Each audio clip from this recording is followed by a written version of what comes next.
Welcome to part 3 of the Adobe Illustrator tutorial series. In this section, we'll learn how to use some basic tools to start drawing.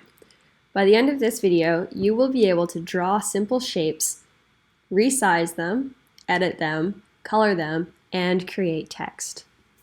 We're going to start off right off the bat by drawing something. We're going to go over here to our toolbar, and we're going to click on the pencil. Now, if you hover over it, it'll tell you what it is, the pencil tool. The letter next to it is going to be the shortcut key. So if I hit the letter N, it will give me the pencil tool. So I'm going to draw myself a nice little weird shape. Notice that when I let go, the shape has been created with a series of nodes and lines that connect them, and the lines are all nice and smoothly curved.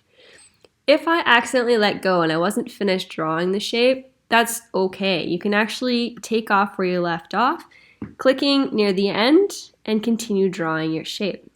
If you wanted to fix something in the middle, you can also do that by clicking and redrawing, making sure that you're connecting the lines where you want it reattached.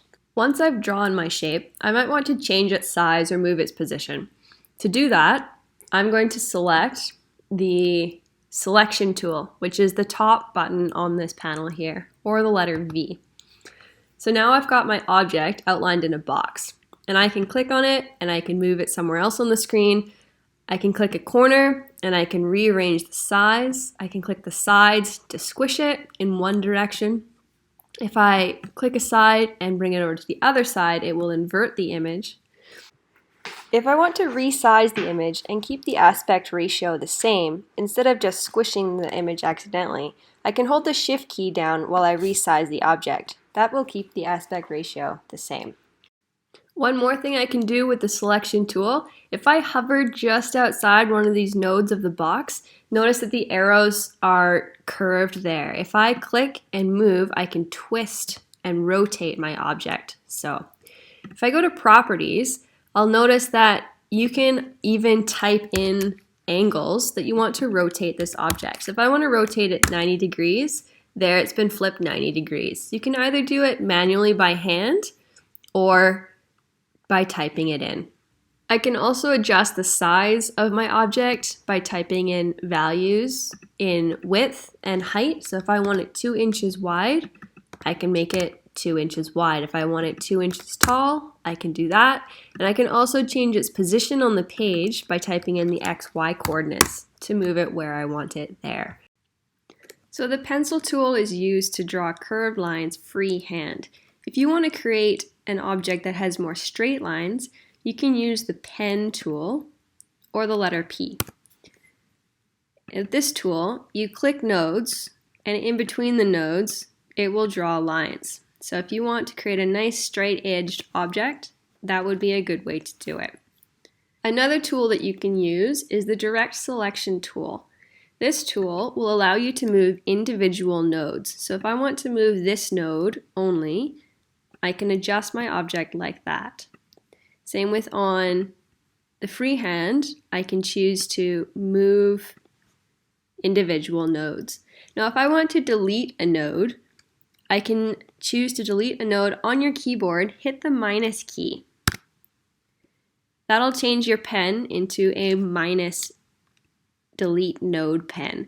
Now you can click on a node and it will delete that node. So if I delete a couple more of these nodes just to curve it out, now I've made a smooth line with fewer nodes. If I want to add a node on your keyboard, press the plus key or the equals key. Now you can add a node anywhere in that path. If I want to move that node, I can move it around, and notice these bars on either side. This is what gives you freedom to change the curve of that path. Adobe Illustrator also comes with a few preloaded shapes included. If you want to draw a circle or an ellipse, you can click this tool over here, which is the ellipse tool. And with this tool, I can draw beautiful circles. If I want a perfect circle to be drawn, I can click and hold the Shift key down as I am drawing the circle.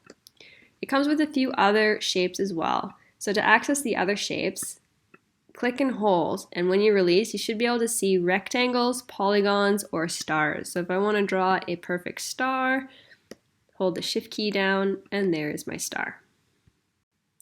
Now I'm ready to start adding some color to my shapes. I want to make this star yellow, so with my selection tool, I'm going to click on the star, and I'm going to look at these two boxes down here. These boxes tell me what color it's filled with, which right now is nothing, and what color its outlined is, which right now is black. So if I click the fill button, double click that, you can select a color. So I'm going to select yellow right there. That's the color I want my star to be. There we go. Now it's yellow. Another way you can do this is by looking at the properties over here in your properties tab. Fill is now yellow. If I want to change the outline, I can change the stroke, and here's a bunch of options. So I'll make the outline pink, and now it's got a nice pink outline on my star. Now say I want to make this circle here the same colors as the star, but in reverse. Something I can do is I can use this eyedropper tool, or the letter I, and I can use that to click the same colors as the star. Now it's going to look exactly the same. But if I wanted that to have a pink inside and a yellow outside, all I need to do is click this button here and it will switch the colors. So now this circle has a yellow outside and pink inside. The last tool I'm going to show you to start is the text tool. If you want to add text to your page, click the text type tool. Now there's a couple ways you can do this. You can click and drag a text box and your writing can stay within that box. The other way you can do it is by simply clicking on the screen, and then you can just start typing away. Now if you want to change anything about this, you can check in your properties over here.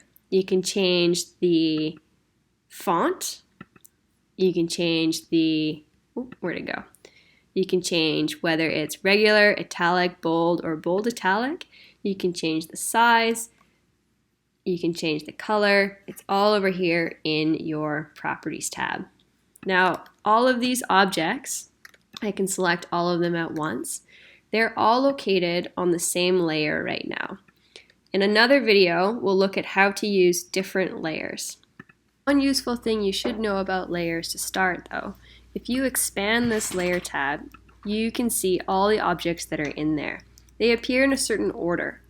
Because the star appears above the circle, if I move the star over top of the circle, the star will be on top. If I wanted to put the circle on top of the star, I would have to change the order that these appear. There's a couple of ways I can do this. In the Properties tab, under Layers, I can click the circle and move it above the star. That will bring the circle on top. If I want to move it back, another way I can do that is by right-clicking and go to Arrange, and you can either send to the very back or just send backwards one. Watch in the Layers tab if I send it to the very back. It goes to the bottom of layer 1. That means that all other objects will fit on top of that object. Thanks for watching. Now you've got some of the basic skills needed to start creating masterpieces. Stay tuned for more videos to learn about some more advanced techniques to help you create even more stunning images.